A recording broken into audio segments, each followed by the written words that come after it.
Hi, everybody. Nicole K here, your Heyoka Empath. A lot of you send me wonderful messages wondering how I know, and I don't know everything, like you're asking me how I know everything, but what that's telling me, the energy that's on is, why is it that you know everything I'm searching for? And the reason is that it's like I'm programmed to do that. First of all, you should know is I'm a Heyoka empath, and I'm a Heyoka empath chosen for insight on the value between relationships. It's been in my course since I've been 4. And as a Heyoka empath, there's a lot of abilities I have. But one of the abilities that is very important where you're concerned is that I get tremendous insight because I have my fingers on the pulse of the public of what's going on right now. So I read energies of the trends of where they're misaligned and the dynamics between two people. So I have clients all over the world in many different ways: race, religion, psychologists, congress people, celebs, and things like that. People, life coaches, love coaches, and spiritual healers who come to me for the upgrade that they can't get on their own. And I feel honored to be able to disperse that to everybody. So I'm not just some random person, and I'm definitely not someone with a degree of learning what I call compartmentalized categoric type placement of people's conditions, which what happens when you go to see a shrink. They take you back to the trauma, and so they take you back to the energy and they bring that forward, and then they give you devices on how to handle that trauma, and you need that because you're still going to be in that ongoing. What I do is take you the fuck out of that energy and put you present, because trauma is a disconnect from the body. You're in some other pathway, some other timeline, and you're back there reliving. That's why I see psychiatrists, counselors, and all these experts and people. I feel that's a very archaic way of doing it because you cannot find an actual solution. You can find all the problems, like dissecting shit, knowing all the food that was in there, but you can't get that shit to flow if you're constipated by studying what that shit is without looking into the colon on why it's not running. What I do is I insert clarity, and where there's clarity, fear can't enter. It's not needed, and so there's no room for it. So it's about being in an energy where that pain is no longer existent. I've handled many rape victims, trauma, and all that shit. I don't even like to use that words, and I often give them new words to use in place of that. And just heads up, when you come to me, I will not work with you if you're also going to a regular, what I feel very archaic way of dealing with these things. I ask that you finish that or put that on pause and see what's more effective. Now, let me talk about what I'm actually here for. So I saw this vid of a lady who was very sympathetic with all this gooey, mushy music in the back, so it made it more powerful. And her message was, it was a question. And for those who know me, you know that all my thorns on my back rose when I heard these words. When you ask your man how he's feeling, and he says he's all right, he's not. Let me, in a very calm way, discuss this with you. First of all, when you say to a man, how are you feeling? You will put him in his feels.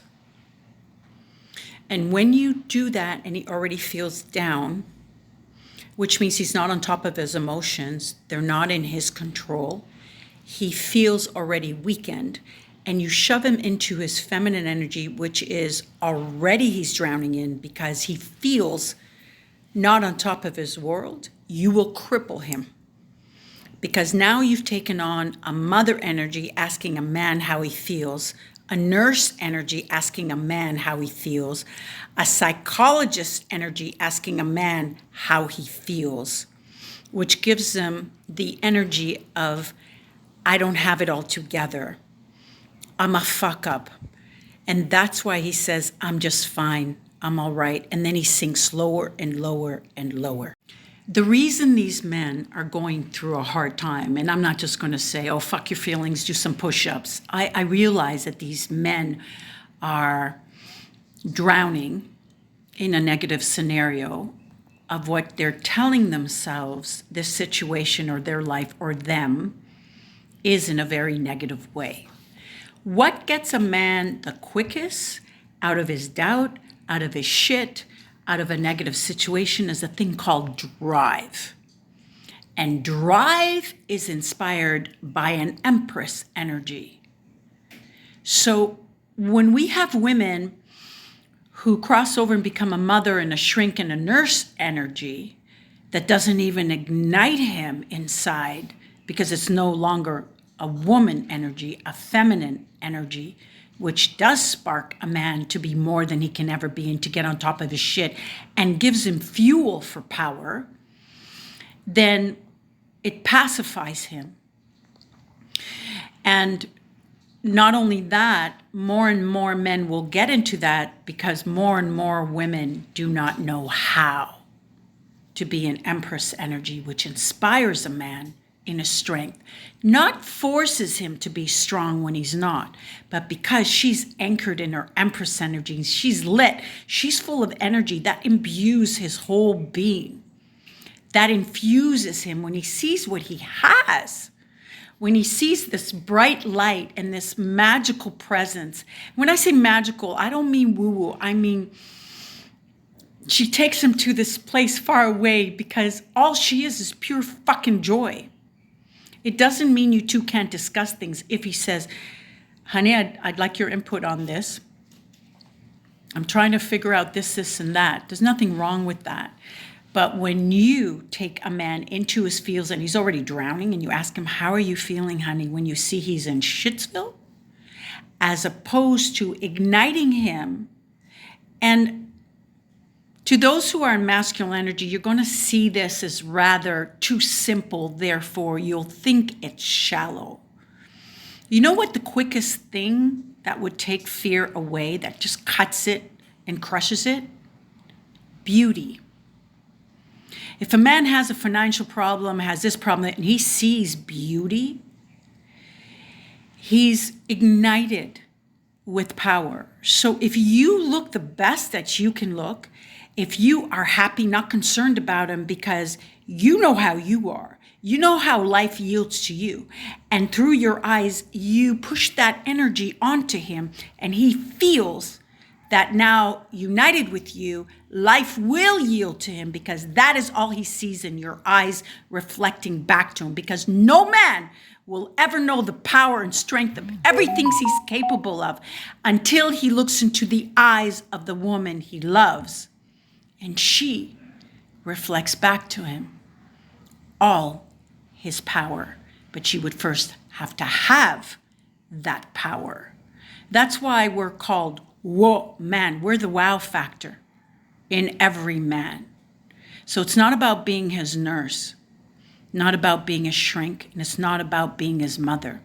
You want to nurture your man, inspire him so that he can feel on top of his world, and then your cuddling, your adoration, your appreciation, your lovingness, your tenderness, your sexiness is his nurturing, because you are the one that can plug him back into a sense of power. Not how are you? How are you feeling? All right, really? Well, let's talk about it. That is the worst thing to do. To take him back into the energies of which he's fixed, so he has to rely on his fucking woman to solve his problem, when he entered and brought her into his life to provide a better life. That's what make him feel like a failure. And you will continue to weaken our men if you do that. That's not finding his power.